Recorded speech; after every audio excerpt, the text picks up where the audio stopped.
In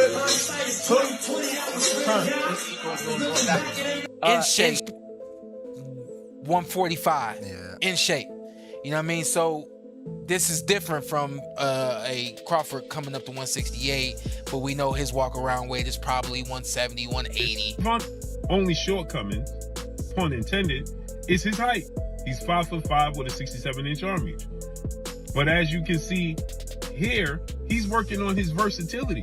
Reports suggest that Terence Crawford recently paid a visit to Gervonta Davis as he prepares for his highly anticipated clash against Jake Paul. During their meeting, Crawford offered Davis insightful training tips and shared tactical perspectives drawn from his own championship experience. The two fighters reportedly exchanged techniques and discussed the mental and physical aspects of the sport, displaying a strong sense of mutual respect.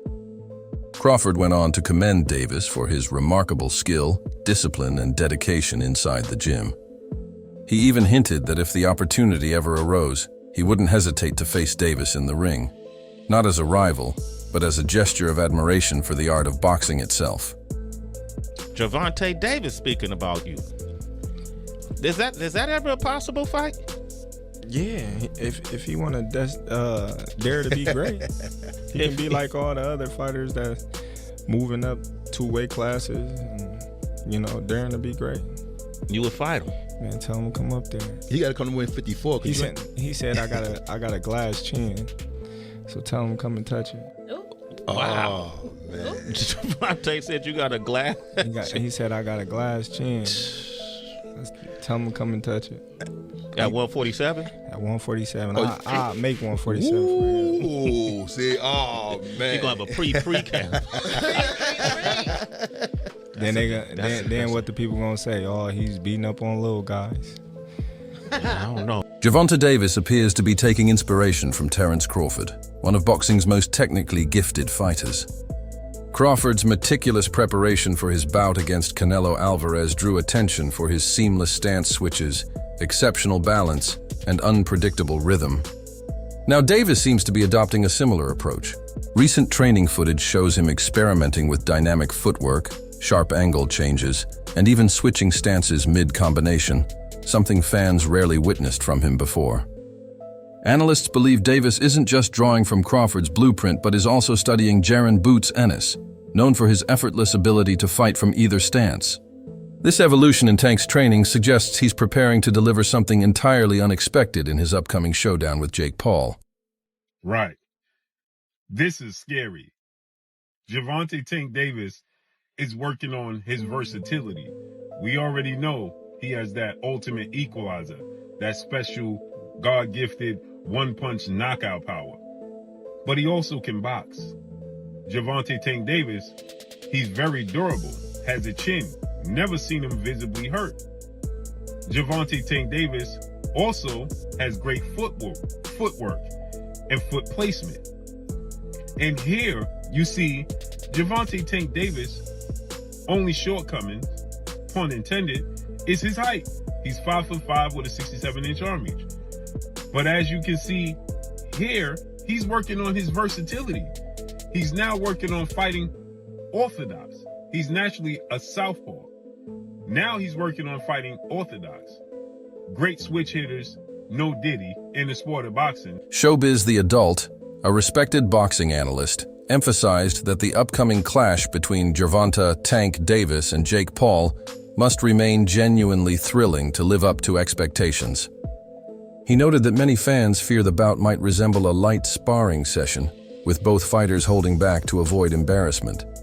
But according to Showbiz, such an approach would be disastrous, potentially ruining the reputations of both men overnight. He warned that if the fight lacks real action, audiences will lose faith and refuse to tune in again. With both fighters commanding enormous fan bases hungry for excitement, he concluded that this event cannot afford to play it safe. It must deliver true intensity or risk watching the entire hype collapse. It could be career ending. Jake Paul can end his whole shit. That's the black. Tank can end Jake Paul's whole shit. And if that fight is meh, and it's just a sparring session that's tit for tat, their shit's over. Because people gonna be pissed that you that it's exactly what they expected it to be. They can't do that. If they do, their career's ruined. Jake Paul career's ruined, and Tank. If they make it meh and just touch, both their brands suck. That's the Black Two Sugars. You mess around in that bell ring, and you see little Tank, and you see Big Jake, and he's throwing a jab, and little Tank making a miss, and bam, and y'all gonna be like, whoa, say I'm lying. Y'all know what?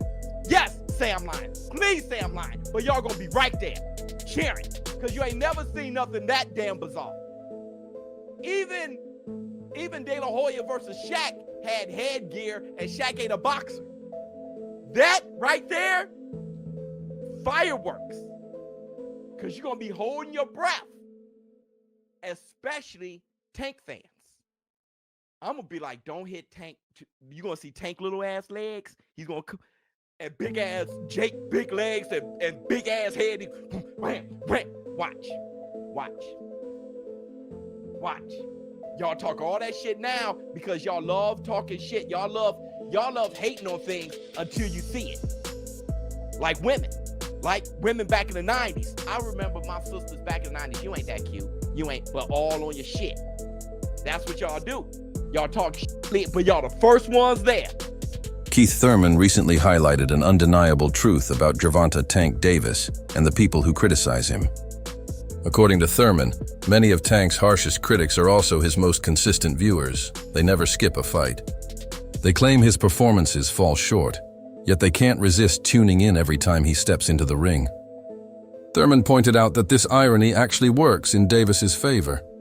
Even their negativity fuels his fame, keeping his name constantly in conversation. By calling his fights disappointing, they unintentionally amplify his spotlight, helping to sustain the very popularity they try to diminish. With Tank, first off, don't watch Tank. Don't do it. You know what I'm saying? You support it, then what you doing?